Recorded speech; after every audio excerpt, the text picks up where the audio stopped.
Am I old or are you too young? Wow. Cammy, that was very old songs. How old were those songs, Cammy?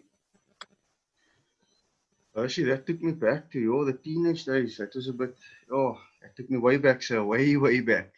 Jeepers. Music there from Aqua with Barbie Girl and Milk Inc. Land of the Living. Now, I'm just going to do a little something quickly, yeah.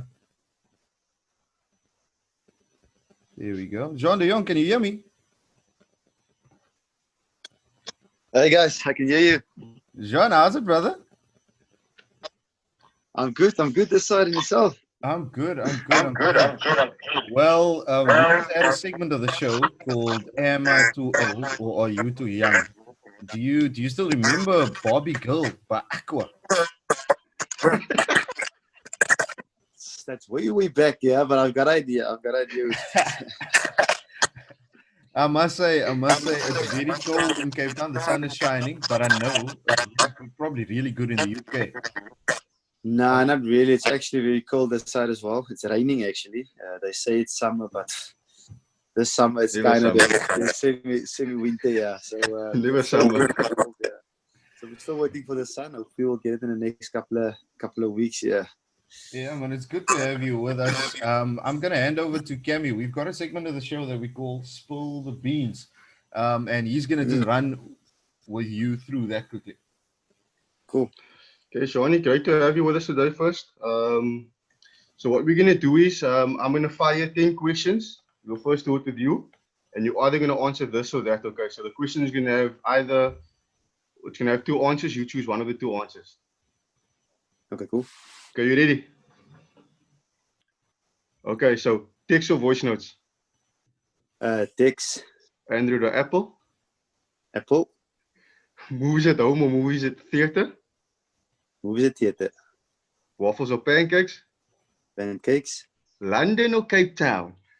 Cape Town for sure. Singer or rugby player? Rugby player, Wine or beer? wine, Board games or card games? card games, Range Rover or Rolls Royce? Range Rover. Depends on which one. Awesome Fruits or stuff. vegetables? Vegetables.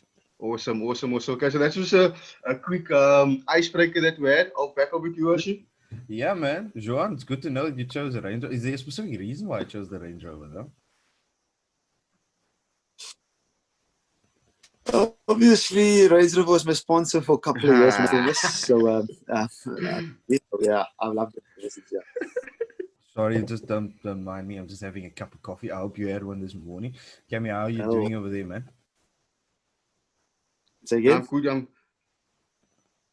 Joan, have you had a cup of coffee this morning? Oh, myself. I need one. Obviously, I've got a little toddler running around here, so I need a caffeine to kickstart my day in the morning.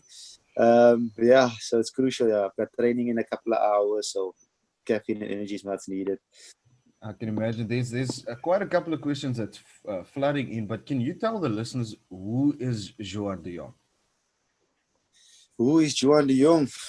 You gotta ask my wife or someone else. Actually, it's tough to describe myself, but I would say I'm a very I've got a massive sense for humor, friendly, outgoing guy.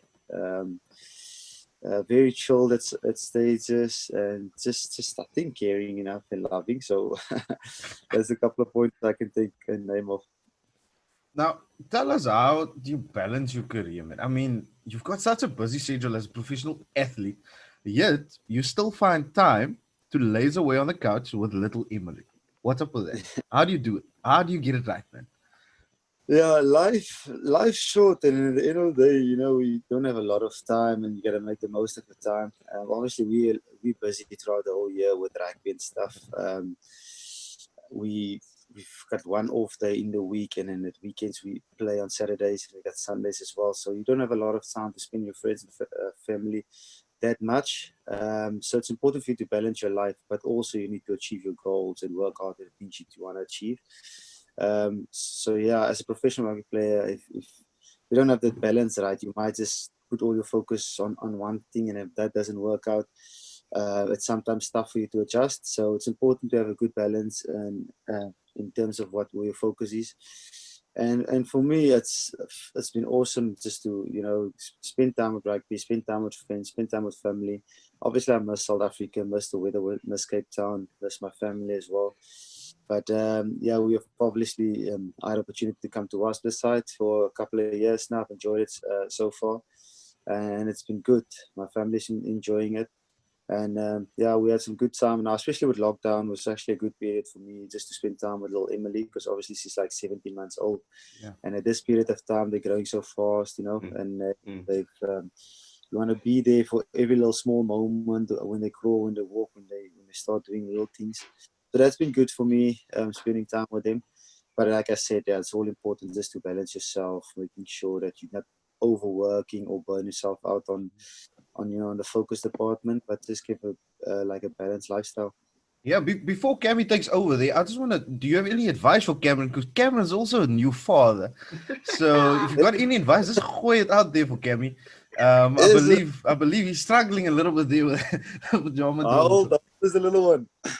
Yeah, so my one's 5 months old at the moment. But Oh, I must say, John spoken like a true family man there, man. True family man. I mean, you have to yeah, balance it out, and you don't want to miss out on that small moments, when they're so young, they grow so fast. The one thing I am regretting is the sleepless nights. I don't know how you handle that. yeah. That's the crucial part. So you just need to get to it like past 10 months. Then fine. You just need that 7 hours. Yeah. Yo, so you say 10 months, I have 5 more months to go. Around about 10 months. Yeah. You'll be fine with decent sleep. Nah, that's awesome. That's awesome, John, man. Okay, so let's get into some rugby chat. Let's get into some rugby chat. So, I mean, most of your career, you obviously played in South Africa, in the Southern Hemisphere. How would you compare? How would you compare the rugby to in the Northern Hemisphere to the Southern Hemisphere? Yeah, it's way different, I must say. I've been blessed enough to play with the Stormers like 10 years at Super Rugby level, playing against New Zealand and Australia. In the Southern Hemisphere, the playing conditions is way different in terms of the weather conditions. It's nice and sunny. It's running rugby. You can move the ball around with nice and ease. When you come to the Northern Hemisphere, it's wet. It's greasy. We've been playing in snow, rain, storms. I played in one game when it was hailing, raining, and the sun was shining on the same day, on the same hour. I mean, so stuff like that, it's quite tough this side. And yeah, it's an adjustment in terms of how they play.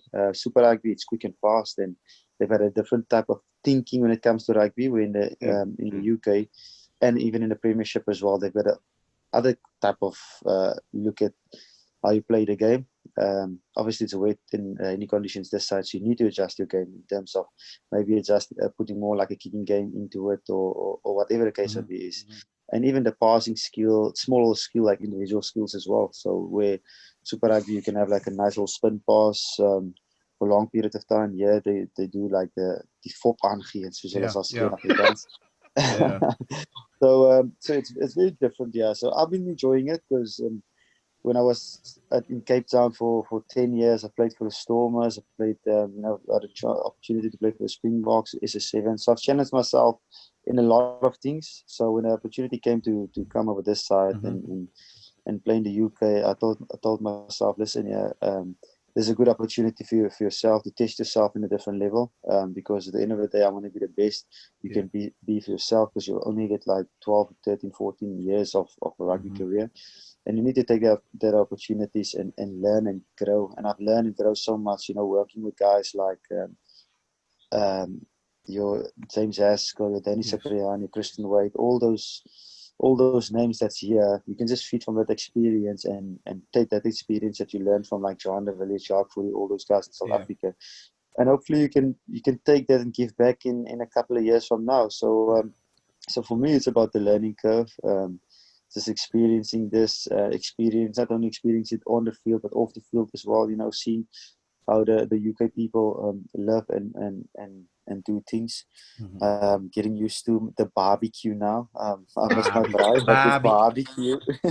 It's a barbie now. So small little things like that, yeah. So It's a No. big adjustment. It's not easy coming over and just think it's sunshine and rainbows. You need to. When I came over, I told myself, listen, for you to enjoy yourself and make it worthwhile, you have to be a chameleon and you have to adapt to survive.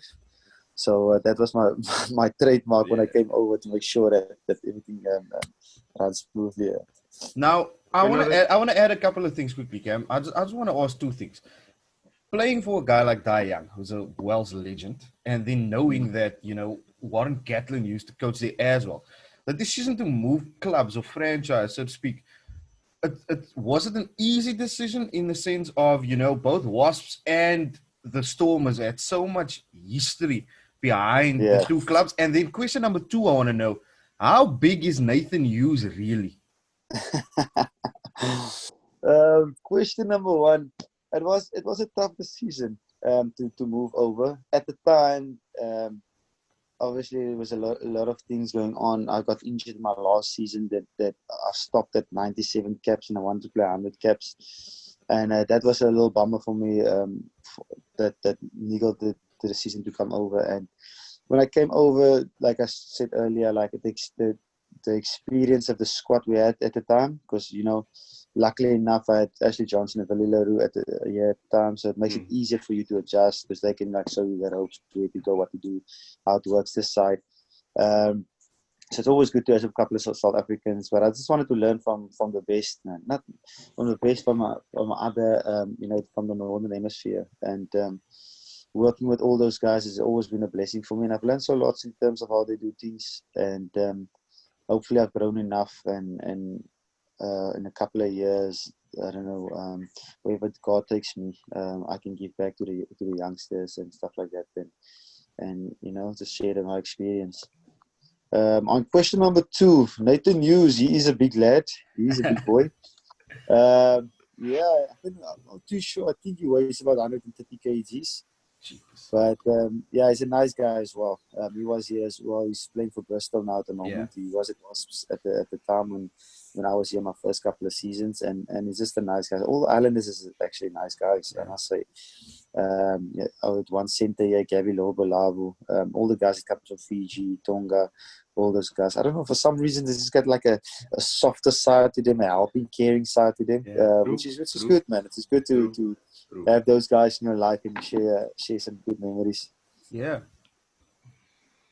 Cool, John. So I mean, I know you spoke about adapting to the north with your rugby. I mean, correct me if I am incorrect. You are more of a player with flair.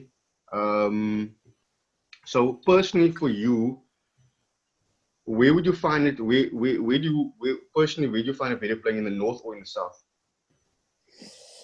It's tough to say in terms of better, but I would say in the south.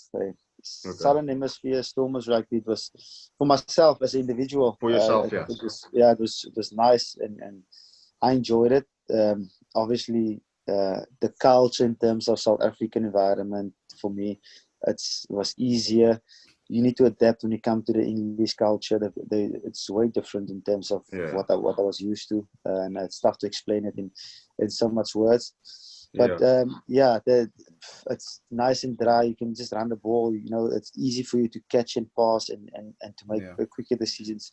Wherever when it's wet and greasy, you don't get the ball that much. So you have to do other things. You have to work on your kick chase, your escort lines, or whatever it is, to have a work rate without having the ball. Yeah. And like catching and passing is a little bit different. You can't catch the ball like in a normal hands in front of you, like we teach the kids. It's more like absorbing it into your chest and then releasing it again.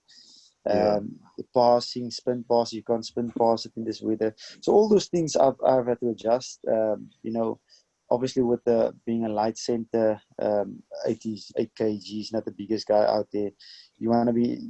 I've got more of a running game into me, and coming here, it's more about being physical, doing the small unseen work and the small things that can change your game in a different way and make you just a class player in a different way. Okay, cool. And John, you mentioned something, the phrase they're teaching the kids. Have you been involved in any coaching on that side? Yeah, so I've been helping out a little bit this side. So Ashley Johnson has been doing also a lot of coaching here as well, Okay. and both of us are doing our levels. So he was involved at the Wasp Rugby Academy at the under 18s year. So I've joined them last year for a couple of sessions, working with the backs, working with the defense. So I would like to, stay involved in that department, the backs and the defense. And this season coming, I've actually had a good opportunity to be part of like a part-time, full-time environment at the Rugby Lions, which is in rugby. So I stay in Coventry in the UK, where everything was started. The William Webb Ellis, how rugby was started when he picked up a soccer ball and stuff like that. So it's literally like the school around here, the history around it is literally like say 10 kilometers away. So I'm privileged enough to stay in the area where Wow, that's nice. where rugby actually started. So it's good for me just to know where a game comes from. You can learn a little bit from that as well. Obviously, not a lot of people. There's so much people that loves the game, but not a lot of people get the opportunity to experience the inside of where it all started and the history of it. So this club is literally like in the area of where everything started. That's what I call it, the home of rugby. And I've got opportunities from my other mate, Clifford Hodgson, which is also a fellow South African. He was also came from Paul Roos as well, Somerset West area, and is a very good friend of William, Ashley, and myself. So he got me opportunity to be part of that. So I'm going to be working with those guys and hopefully get them up. I think they're playing third or fourth division in the leagues. And hopefully I can, share my experience with those guys, on the defensive department and the playing department as well. And just learn as a coach, learn as a human being, and give back my experience and hopefully just grow and become a good coach in myself as an individual. Cool, man. Awesome stuff, Sean. And then, with this whole pandemic going on, the whole COVID-19 thing, let's speak as a professional from a professional rugby point of view. How have you guys been keeping motivated and keeping fit and stuff during that period? Yeah, it was actually tough. Everything came on us so quickly with the lockdown and everything, and it's challenging times for all of us. It wasn't stuff that we prepared for. It wasn't stuff that we expected to happen. I was kind of lucky enough because I was injured at the time, so I didn't miss a lot of games. I had went for a small wrist operation, so I didn't miss a lot of games. But like I said, in off the field, I enjoyed it. Seeing my little one grow up, spending more time with because at first I was away so much. Every time I walk into the door, she's like, "Who's this? Who's this?" She's giving that look, So it's good to be around, play with her a little bit more, and so she can get used to you, and you can just build that bond that you want for years to come. And that was a good part. And in terms of obviously it was tough. There's no programs, there's no time schedules, so you need to work and build yourself around that. And it was important for me just to make sure that I keep in schedule, wake up at certain times, keep working on my program. So they gave us a lot of programs and stuff to do. We were blessed enough. They split the gym into sections where people can just take weights and bikes and stuff, whatever. So I had a couple of things over here that kept me going. Just keep ticking over, because at that time it was a couple of months. You can fall back a lot. And it was just good for me just to keep on ticking, spend time with your family, but keep ticking the boxes and stay safe as well. Staying safe is an important thing, especially with the virus going on now. So we're busy with isolation training at this moment in our season. So they're planning. Our first game is scheduled for the 17th or the 18th of August. So in a month's time, it's good to go. It's good to go. Exciting times ahead, Sean. Good to hear you guys are keeping fit and you guys are preparing for the upcoming season. Hershey, I think that's enough for me from now. I'm going to hand over to you. Well, I want to know, besides rugby, what other interests do you have? Apart from coaching as well. Yeah, for me, I'm a super keen golfer. Ooh. Not the best golfer out there. I'm still a little bit of a spray gunner.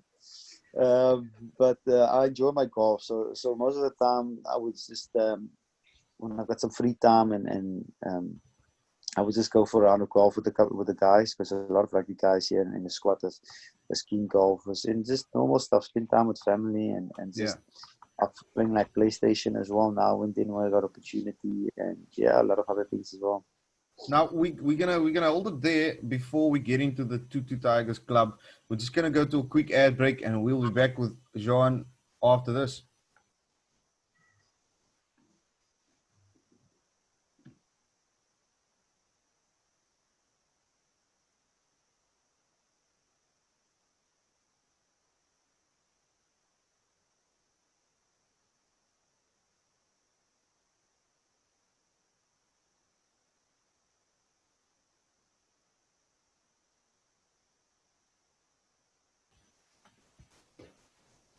You heard it here first. It's not clean until it's bright star clean. If you just joined us, we are chilling with former Western Province and Stormers captain Juan De Jongh, and we're going to chat with him about the Tutu Tigers Club. Juan, I want to know, how did you get involved with the Tutu Tigers Club, and what is your role in the organization?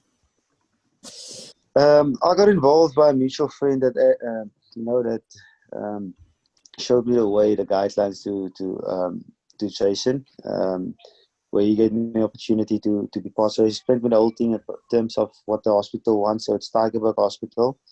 So it's just about how we wanted to create something and establish a foundation or something just to help the kids, and help the kids and motivate the kids and hopefully make a big difference in that department, because at the end of the day, our kids is very important to us, especially being a new father as well.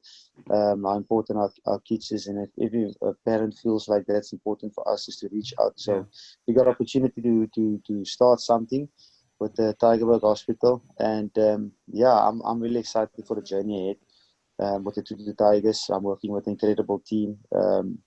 The guys that's working with me as part of the Tutu Tigers, and the people behind the staff as well. So it's exciting times for all of us, and hopefully we can make a big difference and changing people's lives and changing kids' lives. Speaking about the Tygerberg Hospital, I just want to give a big shout out to Chamonix, Witboy, and all the staff at the emergency theater. They're working right now, and they are tuned in to us as well. Jean, you want to say hello to the ladies over there? Hey guys, hope you guys are well. Thanks for the good work, especially in these challenging times. I know all of you going through tough times with everything's what's going on, but just stay strong, and thanks for all the hard work and hours you're putting in. Awesome. Thanks, ladies. We appreciate what you guys are doing. Now, what is the backing of Arch and Mrs. Leah Tutu? What does it mean for you and the Tygerberg Hospital's Children's Trust? Yes, so obviously we started this Tutu Tigers, me, myself, Ashley Johnson, Vernon Philander, and Cornel Hendricks. So it's an awesome team that we came together as a unit, especially coming from the communities, coming from those areas, coming from Cape Town, born and raised in Cape Town. And we just decided, listen, let's start something and make a difference through Tygerberg Hospital, and inspire people, change lives, help people where we can. And all of us is just Cornel is a new father now, and Vernon and Ashley's also like a father. So we all know what it is, what the parents' love for their kids is, and if we can make a difference in that department, it will be it's a massive plus in sunshine type of vibes for us.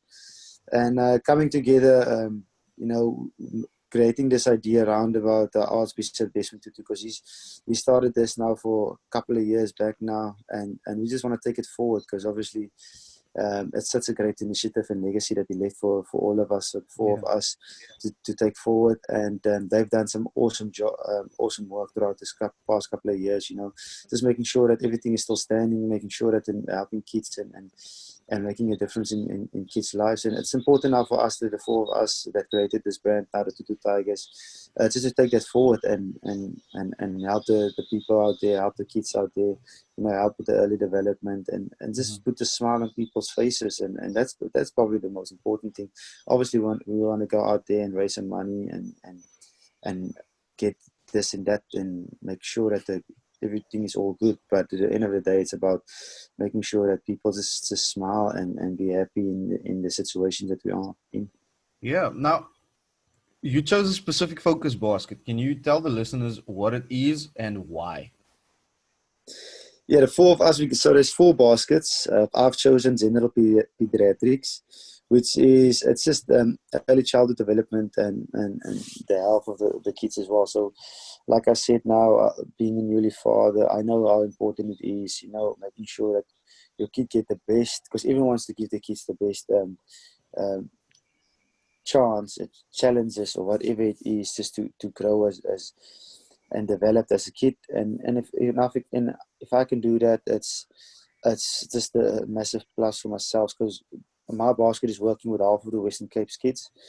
And for me, in that department, I feel strongly about it, because seeing it around me, I've been to a lot of hospitals with fundraisers and that, and just to go out there and help those kids in those departments is a massive plus for me. And hopefully not only we want to raise funds and help people out there, but it's all about we're still a team, the Tutu Tigers, so we've got 4 baskets, so it's important for me to focus on my basket, but also help the other guys as well, getting their baskets right up there and supporting each other, because at the end of the day, it's a team effort, it's a bigger picture just than the individual. So hopefully we can do that and raise some funds and get awareness out there, and like I said, put some smiles on people's faces. Yeah, man. Cammy, Okay. you've got something to ask him. Yeah, no, cool. John, first of all, it's quite cool to actually hear, that there is that softer, caring side to rugby players. A lot of people, they see you on the rugby field, they think you this, this hunk on the rugby field that's just running people. But yeah, it's actually heartwarming to see that that especially guys like you are out there and doing things like this. It's absolutely amazing, awesome. So. How does one get involved? If there's anybody that wants to get involved, how do you get involved with the Tutu Tigers?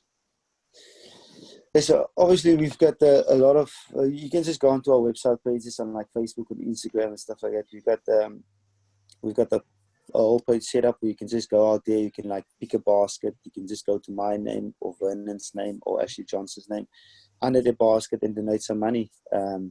Obviously, it's challenging times for all of us. We all took some pay cuts. People are losing their jobs. So it's tough for all of us. So if you can do that, we will really appreciate that. And if you can't, there's other things to get involved. Just show your support on the page. Go like it. Just have a look over there. Just if you're in the area, if you're part of with events and stuff coming up now, we got a couple of events coming up, especially next year as well, golf days and stuff like that. Just come say hello to the kids, just be involved, try to come to the golf days and just try to be involved in small little things, because it's not all about the money. It's sometimes it's about your effort and time as well, and that's important for me as well. Just it's not about having time. Sometimes in life it's about making time. So if I got opportunity to make time for these little ones, obviously I'm sitting in the UK, it's going to be tougher for me and Ashley as well. So from our side, this side, we're going to be working hard off the scenes, and hopefully when we do get opportunity to come back in South Africa, when the borders obviously opens, but also in the off season as well, just to come out there, visit hospitals, go to the events, say hello to the kids, the small little things like that. It makes a big difference. For you, it's just about saying hello, but for those kids, you don't know how they look up to you and in what light they see you, and if you can just leave something with them, it's massive. Because I obviously know when I was 9, 10, 11 years old, I can still remember the first time when a small little thing like Stefan de Blans, he was at our primary school when he came for the first time. It was massive for me being a rugby mad kid. So you never know when that feeling kicks into a little one as well. So and that inspires people, and moments like that I can still remember it, and I'm like 32 years old, and if I can leave moments like that in people's lives, it's massive, and that will just inspire them, that will push them to greater heights, because life is challenging in total, and that's our plan, just to make sure we keep inspired, keep being positive. So if people can jump and help us, the Tutu Tigers, it would be awesome. Just go to their Facebook pages and Instagram pages and even Twitter as well, and support, and even if it's R5, R2, R10, or even no money, like I say, time as well. Yeah. Anything is much appreciated. Yeah. Now, we really want to actually speak about something else as well. Here's a question from one of our listeners, William Sonnenberg. We just picked this question out because it's very relevant and resonates where we are right now. It says, "Dear Jean, we have heard heartbreaking stories from people like Ashwell." It's probably Ashwin Willem, so there we go. Makai Antini and Chili Boy Ralapella on how they were quoted as quota and players of color. It's all coming to light as the BLM movement is spreading across the world. Have you felt the SARU system is set up in such a way to develop certain classes, certain families, and certain regions, making it harder for people of color to ever play at a national level? That comes from William Sonnenberg. Yeah, for myself, obviously, I made a promise to myself. While I'm playing the game, I don't want to, explore too much about it. But like we all know, what's happening not only in South Africa but all over the world, but mostly in South Africa, is as sometimes it is a little bit, challenging for other people, especially for myself as well. Coming from a small town in Wellington, I had some massive challenges, and I've had massive stories in the way I came through in my junior levels, the way I came through in my professional level, and I was treated and things would have said for me. But it's not something that I told myself I will share during my playing career. I will probably share it afterwards. But it's important for the heads and the people on top to look into it in the long run, and hopefully they will do that, and people will be more at ease in our sport, because we all love the sport. In the end of the day, it's a sport not only for us, for it's a sport for everyone. It's for the blacks, it's for the whites, it's for the colors, it's for the human race. Yeah. And at the end of the day, we're all enjoying the sport, and we just want to make it, just make it great, and that people enjoy the sport, and then everyone's on the same page, and we can move forward. Okay, Cammy, I know you've got some Awesome. things you want to ask Jean quickly before we say goodbye. Yeah, no, look, I know we're running out of time. But just Sean, first of all, before I go on, people, all listeners, I mean, if you have time, give up some time, go and volunteer. It's for a great cause. If you can donate, as Jean said, if it's a R5, R2, R10, then please do so. It's for an awesome cause for the kids. That kids are the future. So yeah, please go ahead and do that. And then John, just to our aspiring rugby players there, who's looking up to our professional rugby players, what advice can you give them with on their rugby journey? Yeah, for the young kids out there, I've got so much memories going through my rugby career. Obviously, I was like 9, 10, 11 years old, and people asked me what you want to be. The first thing I said, I want to be a professional rugby player, because the game grew into me so much, and I just wanted to be a Springbok rugby player. And like after school, my mom told me, listen, so what you going to do now?